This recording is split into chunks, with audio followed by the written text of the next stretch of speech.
News 18 Madhya Pradesh Chhattisgarh के खास कार्यक्रम वोटर नर्मदा किनारे वाला में आपका स्वागत है। हमारा काफिला पहुंच चुका है मंडला विधानसभा, जो कि एक आदिवासी बाहुल इलाका है। हम यहां के वोटर से बातचीत करेंगे, जनप्रतिनिधियों से चर्चा करेंगे और इस सब के साथ यहाँ की जो लोक संस्कृति है उससे भी आपका परिचय कराते हैं। तो ये जो आप तस्वीर देख रहे हैं ये है यहाँ का बेहद मशहूर कर्मा नृत्य, जिसे देखने दूर दूर से लोग आते हैं और ये कलाकार भी कई राष्ट्रीय और अंतर्राष्ट्रीय मंचों पर परफॉर्म करते हैं।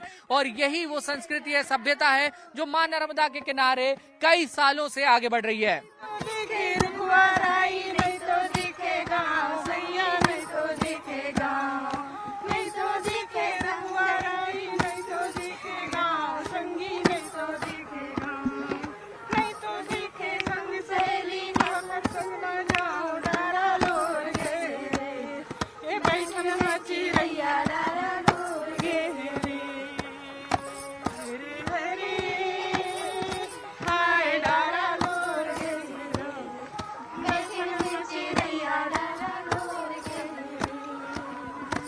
देखिए ये आदिवासी कलाकार जिनकी अपनी एक कला है और इसको और भी ज्यादा ख्याति मिले, यही मां नर्मदा से प्रार्थना है। नर्मदा किनारे वाले वोटर्स के क्या कुछ मुद्दे हैं, चलिए अब उस और आपको लिए चलते हैं और यहाँ की जनता से, यहाँ के वोटर्स से परिचय कराते हैं। मां नर्मदा के घाट पर मंडला शहर में इस वक्त मैं मौजूद है, हमारे साथी कृष्णा भी हैं। तो कृष्णा, आइए हमारे दर्शकों को नाव का सफर कराया जाए और नाव पर बैठकर ये चर्चा की जाए कि क्या इस बार के चुनावी समीकरण रहने वाले हैं।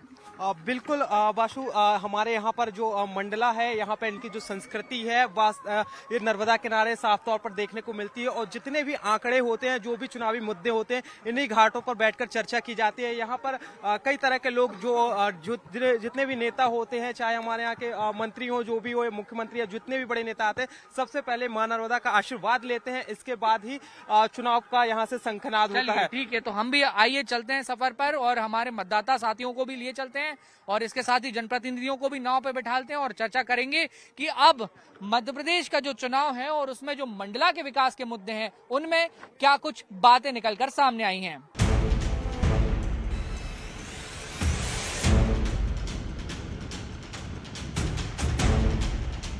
तो चलिए अब सफर को आगे बढ़ाते हैं। वोटर नर्मदा किनारे वाला, जिस तरीके से हमने सबसे पहले प्रस्तुति दिखाई आपको कि यहाँ के जो कर्मा नृत्य के कलाकार हैं उनकी क्या कला है और उसका कोई परिचय कि वो मोहताज नहीं है। अब हमारे साथ क्षेत्र के जो जनप्रतिनिधि हैं, जो वोटर्स हैं, वो इस समय मौजूद हैं। और जो नाव है, ये नाव है, अगर आप इसको सियासी नैया कहें तो भी ये कहना गलत नहीं होगा। और बड़ी बात ये है कि ये पार किसकी लगेगी, ये हम यहाँ पे समझने की कोशिश करेंगे। सबसे पहले जनता के पास आपको लिए चलते हैं। इस बार क्या कुछ मुद्दे हैं जिन पे जनता यहाँ की वोट करेगी? सर, मुद्दे यहाँ बेरोजगारी के ज्यादा हैं, शिक्षा से संबंधित ज्यादा हैं, बेरोजगारी तो बहुत ही ज्यादा है।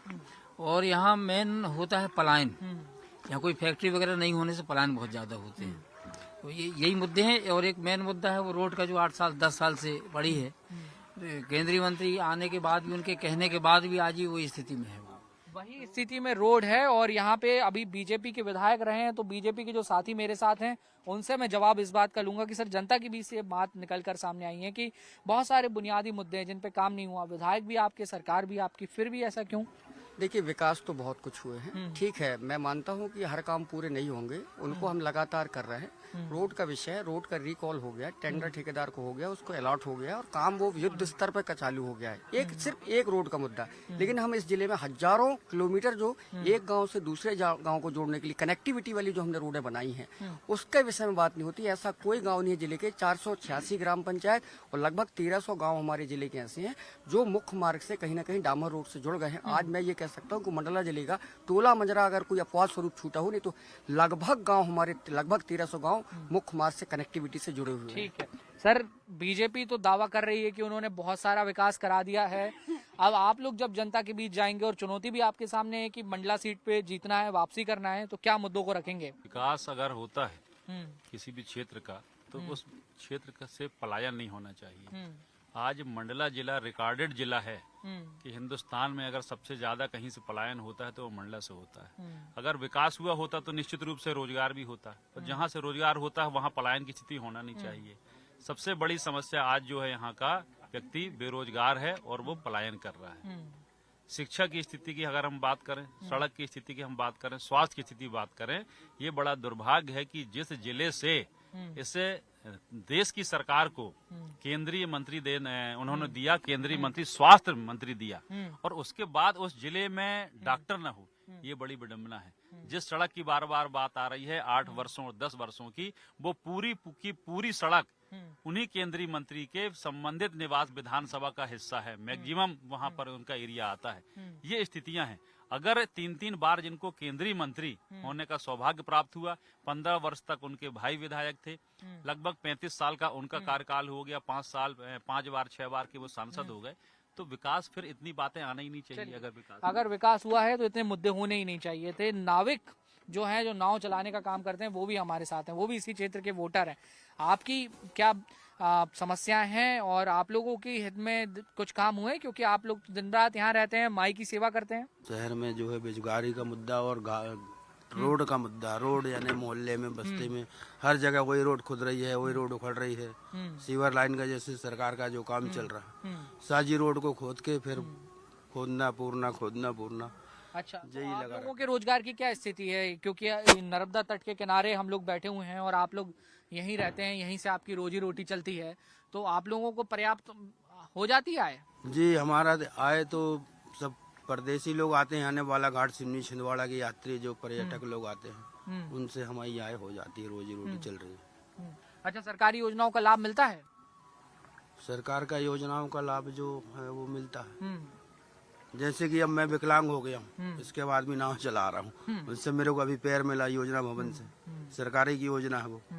बैसाखी मिली, वो भी सरकार की योजना है, और सब मिल रहा है। मतलब ठीक है सर, ये एक समस्या थोड़ी सी ये है कि यहाँ पे जैसा कि हमारे जो भाई हैं उन्होंने इस बात का जिक्र किया है कि बहुत सारे टूरिस्ट भी आते हैं यहाँ पर, क्योंकि कान्हा नेशनल फॉरेस्ट भी यहाँ से पास में है, लेकिन फिर भी घाटों की स्थिति जो है वो बहुत अच्छी सुंदर नजर नहीं आ रही। इसका पीछे कोई विशेष कारण? देखिए, समाज को एक बार आगे आना होगा। हम सबके ध्यान में होना चाहिए, जो जीवन दायनी हमारी नर्मदा मैया, ये कल छल बहने वाली नर्मदा मैया, इसको गंदा करने का काम समाज करता है, सरकार नहीं करती। हम सब लोगों को भी थोड़ा सा इस पर ध्यान देने की आवश्यकता है। मुझे अच्छे से याद है कि माँ नर्मदा जैसी सेवा यात्रा निकालकर भारतीय जनता पार्टी ने एक संदेश दिया था जल संरक्षण का, पौधारोपण की, माई के दाई तट में, माई के बाई तट में पौधारोपण, माई का जल स्तर ऊपर आए। ऐसे अनेक काम हम लोग कर रहे हैं। आदि गुरु शंकराचार्य जी की एक विशाल प्रतिमा हमने अभी ओमकारेश्वर में स्थापित की है। में नर्मदा जी की बात आपने की और आपने नर्मदा सेवा जो परिक्रमा निकाली गई थी शिवराज जी के द्वारा, उसका जिक्र किया, तो मुझे दिग्विजय सिंह जी की याद आ गई। दिग्विजय सिंह जी ने भी परिक्रमा की थी पैदल और फलस्वरूप आपकी सरकार बन गई थी। इस बार क्या स्थिति है? ये मान के चलो आपकी फिर से जो कांग्रेस की सरकार है वो मध्य प्रदेश में आ रही है 3.5 साल में लोकतंत्र को लूट करके। जो सरकार भाजपा ने बनाई उसमें सिर्फ भ्रष्टाचार हुआ है, लोगों के साथ में अन्याय किया गया है। चुनावी एक वादा झुंझुना लाडली बहना के नाम पे, जैसे पहले संबल लेके आए थे, अब लाडली बहना लेके आ गए, लेकिन उससे भी जनता में मुश्किल से 15% लोगों को फायदा है, 75% आज भी वंचित है, चाहे सरकारी कर्मचारी हो।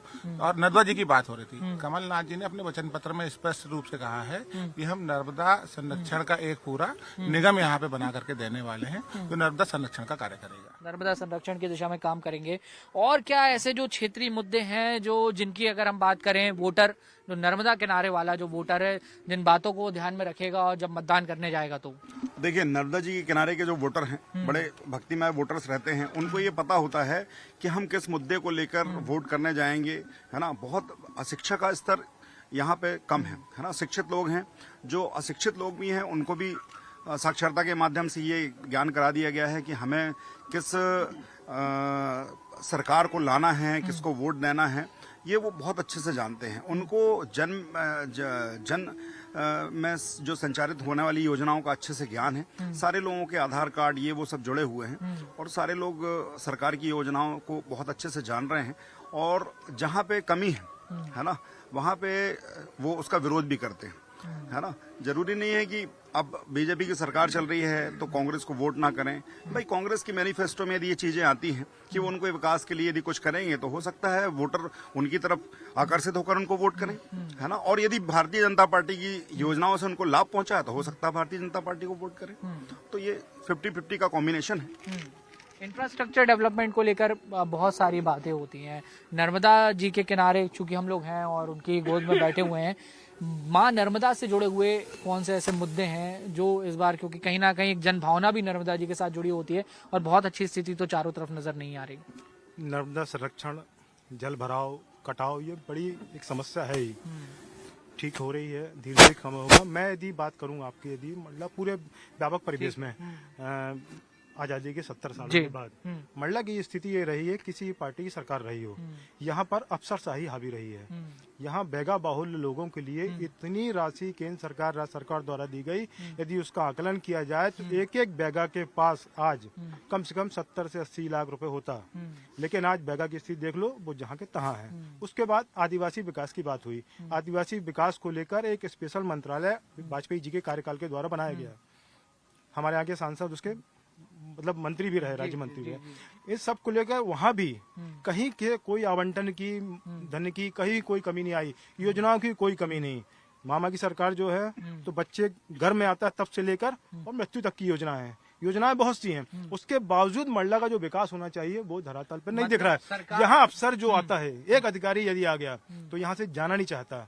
भ्रष्टाचार इतना ज्यादा है कि यहाँ जो एक अटैची लेके आता है और फिर ट्रकों में माल जाता है। तो ये चीज है, ये प्रशासनिक उदासीनता की बात यहाँ पर निकलकर सामने आई है। तो शासन प्रशासन पे लगता नहीं है आपको कि थोड़ा और अंकुश लगाने की जरूरत है? जी, अंकुश लगाने की जरूरत तो है। अभी मैं एक ही चीज बोलूंगा कि जो भी सरकार आती है, जो भी जनप्रतिनिधि चुन के आते हैं, वो सब अपना अपना मुद्दे बताते हैं, लेकिन मंडला का विकास कोई नहीं कर पाता है। और मंडला का विकास आज भी अधूरा पड़ा और शायद ही हो पाएगा, क्योंकि यहाँ सब अपनी अपनी सरकार की। मंडला का विकास होना मुश्किल यहाँ पे लोगों को जो है वो नजर आता है।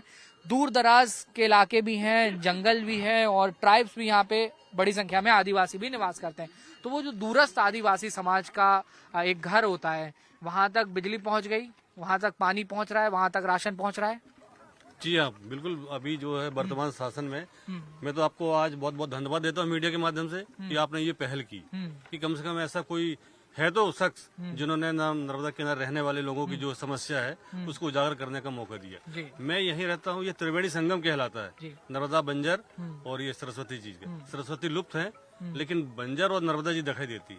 ये बात सही है कि यहाँ 7-8 जो जिले हैं या राज्य हैं वहाँ के लोग भी आते हैं रोज। ये भाई ने सही कहा, हमारी शासन है, ये वर्तमान मामा की शासन है जिससे इसकी जिंदगी बच गई।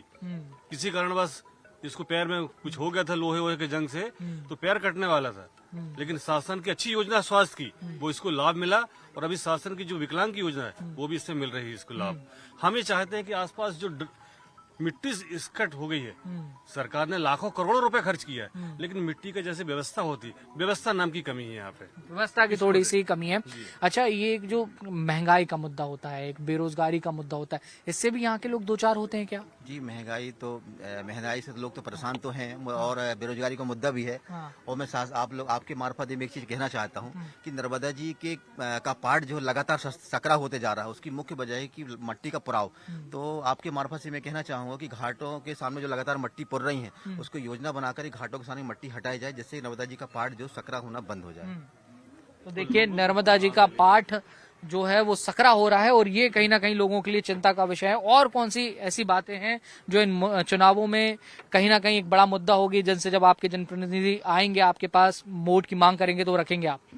देखिए, मंडला 3 तरफ से नर्मदा जी से घिरा हुआ है और पूरे शहर का गंदा पानी पूरी नर्मदा जी को प्रदूषित कर रहा है। इसके लिए कोई योजना नहीं है यहाँ के सांसद विधायकों के पास। आप जिला चिकित्सालय में चले जाएं, कोविड के वार्ड बना हुआ था, उसके बाद वहाँ पे आइसोलेशन वार्ड बनाया गया। सॉरी, मैं उसको क्या कहना चाहिए, आइसोलेशन वार्ड, वो जो यंत्र वाला। हाँ, ठीक है, आप अपनी बात बनाया गया है लगभग 2.5 करोड़ रुपए खर्च करके, लेकिन क्या कारण है कि आज भी वो वार्ड चालू नहीं हो पा रहा है। बहुत अच्छी फैसिलिटी है, लेकिन कोई विकास जो हमारे मंत्री महोदय लोगों को मिलता है, केंद्रीय मंत्री कुलस्ते जी को स्वास्थ्य मंत्री बनाया गया, लेकिन एक भी डॉक्टर नहीं है। 4-6 डॉक्टर हैं जिला चिकित्सालय में, जबकि 22 डॉक्टरों की पोस्टिंग है, उसके बाद भी कुछ नहीं कर रहे हैं। तो दुर्भाग्य मंडला जिले का निवास से लड़े हैं, हो सकता है उसको जिला बनाए। सिंह जी अब केंद्र से प्रदेश की सत्ता की ओर रुख करते हुए नजर आ रहे हैं। देखना होगा कि परिवर्तन कितना होगा। और फग्गन सिंह जी की आपने बात की तो एक बार फिर से मैं बीजेपी के पास यहाँ पे आऊंगा। सर, क्या वजह है कि आपकी पार्टी में इस बार थोड़े से बगावती सुर जो हैं वो ज्यादा उभर के आ गए, डैमेज कंट्रोल हो नहीं पाया? नहीं, बगावती सुर क्या रहता है, परिवार है, ये बहुत बड़ा परिवार है और देश की आज की डेट में लोकतांत्रिक व्यवस्था में जितनी पार्टियां काम कर रही है उसमें देश की सबसे बड़ी पार्टी अगर कोई है तो वो भारतीय जनता पार्टी है। और जैसे जैसे परिवार बढ़ता है तो परिवार में थोड़ा बहुत खटपट होती है और कहीं ना कहीं परिवार में अगर थोड़ा बहुत नाराजगी होती है तो उसको मनाने का काम भी हमारे वरिष्ठ लोग करते हैं। हमारा आज केंद्रीय नेतृत्व है, प्रदेश का नेतृत्व है।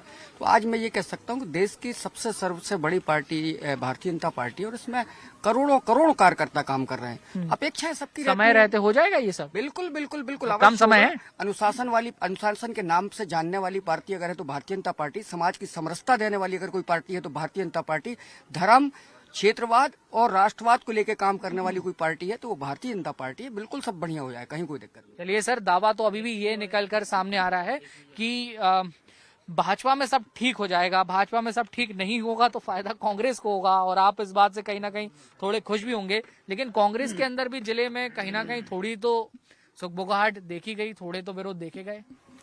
बिल्कुल नहीं, ऐसी सुखबुगाहट नहीं है, क्योंकि मामला टिकट वितरण का होता है और ये किसी भी दल, किसी की पार्टी हो, जब टिकट वितरण की बात आती है तो निश्चित रूप से बहुत सारे दावेदार होते हैं और जब टिकट वितरण होता है उसके बाद उनमें मन में असंतोष आना स्वाभाविक है।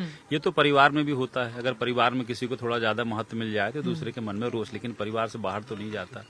लेकिन ये बात तय है कि जनता 17 तारीख का इंतजार कर रही है कि वो तारीख कितनी जल्दी नजदीक आ जाए और हमें वोट डालने का अवसर मिले और इस सरकार को उखाड़ करके वो फेंकें जिसने धनबल से और छल से एक सरकार को, एक वोटर का वोट चुराने का काम किया है और चुनी हुई सरकार को गिराने का काम किया। इस बात को लेकर जनता में भारी नाराजगी है और लोग 17 तारीख का इंतजार कर रहे हैं। उस इंतजार को पूरा होने के बाद 17 तारीख को निश्चित रूप से टिकट क्यों बदलनी पड़ गई सर? फिर डॉक्टर साहब को मंडला लाना पड़ गया। देखिए, टिकट नहीं बदली गई, डॉक्टर साहब को एक अतिरिक्त जवाबदारी के साथ मंडला भेजा गया है और वहां पर हमारे नए कैंडिडेट ने वहां किया है। ये बात आप समझ सकते हैं कि अगर किसी को दूसरी जगह शिफ्ट किया गया है तो इतना पावरफुल लीडर होगा कि यहाँ की सीट भी हम जीतने जा रहे हैं। चलिए, ये दावे, आप कुछ एक बात कहना चाह रहे हैं जी? ये बहुत दिनों से जहाँ पर घूम रहे हैं, यहाँ पर ये ट्रिंगल पुल की मांग हो रही थी। एक तरफ से तो सैंक्शन है, लेकिन वो काफी समय से कम 100 बार से शिवराज सिंह चौहान जी, मुख्यमंत्री जी को ज्ञापन दिया गया और भी अधिकारियों को दिया गया। अगर ये ट्रिंगल बन जाता है पुल तो यहाँ के जो रहने वाले हैं उनको बहुत वो होगा, आने वाले जो घूमने फिरने के लिए आते हैं उनको भी बहुत फायदा होगा और यहाँ थोड़ा सा गरीबी दूर होगी, यहाँ घाट के आसपास के लोगों की 3 पुल। तो हम लोग इसके माध्यम से निवेदन करते हैं सीएम साहब से, अगर वो आए दोबारा तो कम से कम इस काम को करें और नहीं आए तो कोई बात ही नहीं, फिर दूसरे को। चलिए ठीक है, ये तो अब जनता को ही तय करना है कि जनता इस बार भरोसा किस पे जताएगी। लेकिन हाँ, बीजेपी के प्रतिनिधियों के पास ले जाऊं आपके, उसके पहले और हम मतदाताओं से बात करेंगे। जी, आप कुछ बता रहे? मंडला विधानसभा हाँ, और मंडला जिले में जैसे मंडला 3 विधानसभा है, मंडला निवास तीनों आदिवासियों के लिए आरक्षित हैं। पहले मंडला जो है सामान्य सीट हुआ करती थी सामान्य वर्ग के लिए। बहुत वर्षों से राजनीति में सामान्य वर्ग का प्रतिनिधित्व जो है लगभग शून्य सा है और यही कारण है कि विकास की ओर जो है हम जिस गति से जाना चाहें नहीं जा पा रहे हैं। यदि परिसीमन सही तरीके से हो जाए, ऐसी उम्मीद की जा रही है, अब यहाँ के लोग कर रहे हैं। अब आगामी चुनाव में ही हो पाएगा जो भी होगा। इस चुनाव के बाद जो भी निश्चित रूप से तो एक सीट, कम से कम एक सीट यदि सामान्य वर्ग को मिलती है तो एक अच्छा हेल्दी कंपटीशन भी होगा और निश्चित रूप से मंडला विकास की ओर अग्रसर जैसे अनूपपुर में कोतमा एक सीट जो है वो सामान्य वर्ग के लिए दी गई है। सर, मुझे अब आप ये बता दीजिए कि आपका इस चुनाव को लेके विजन क्या है? क्षेत्रीय मुद्दों की बात करिए जिनको लेके अब जनता के बीच जाएंगे।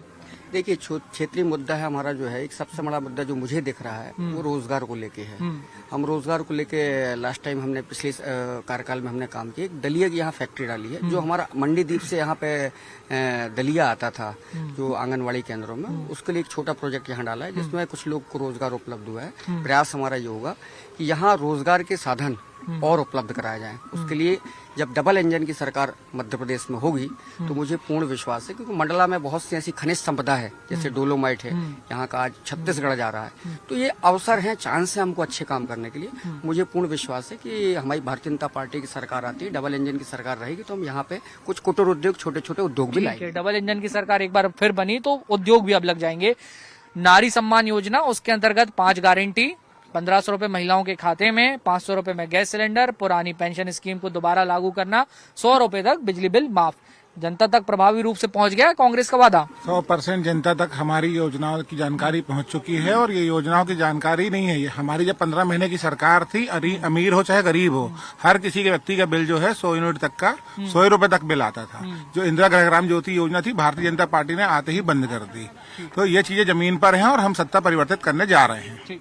तो देखिए, बीजेपी कांग्रेस के इन तमाम जनप्रतिनिधियों के साथ हमारे साथ जो वोटर्स मौजूद थे, उन्होंने भी अपनी बात बहुत बेबाकी से रखी है। मंडला का चुनाव निश्चित तौर पर मुद्दों पर होने वाला है और जनता को पिछले चुनाव के भी सारे वादे और दावे याद हैं। चुनाव बहुत दिलचस्प है। दिलचस्प इसलिए है क्योंकि बीजेपी और कांग्रेस दोनों ही दलों के अंदर कहीं ना कहीं थोड़े बहुत जो विरोध के स्वर हैं वो सिर्फ विधानसभा में नहीं बल्कि जिले में भी देखने को मिले हैं, और इसके अलावा जो स्थानीय मुद्दे हैं वो भी कहीं ना कहीं हावी हैं। अब जनता की कसौटी पर कौन खरा उतरता है ये देखना होगा, और इसके लिए इंतजार भी थोड़ा सा हमें करना होगा। लेकिन ताजा तरीन खबरों के लिए आपको बिल्कुल इंतजार करने की जरूरत नहीं है। इस चुनाव का सबसे मेगा कवरेज और सबसे सटीक अपडेट, तथ्यात्मक खबरें आप देखते रहिए प्रदेश के सबसे पसंदीदा news channel news 18 Madhya Pradesh Chhattisgarh पर। और मुझे इजाजत दीजिए, मैं वासु चौरे वीडियो जर्नलिस्ट दीपक कुमार के साथ मंडला से।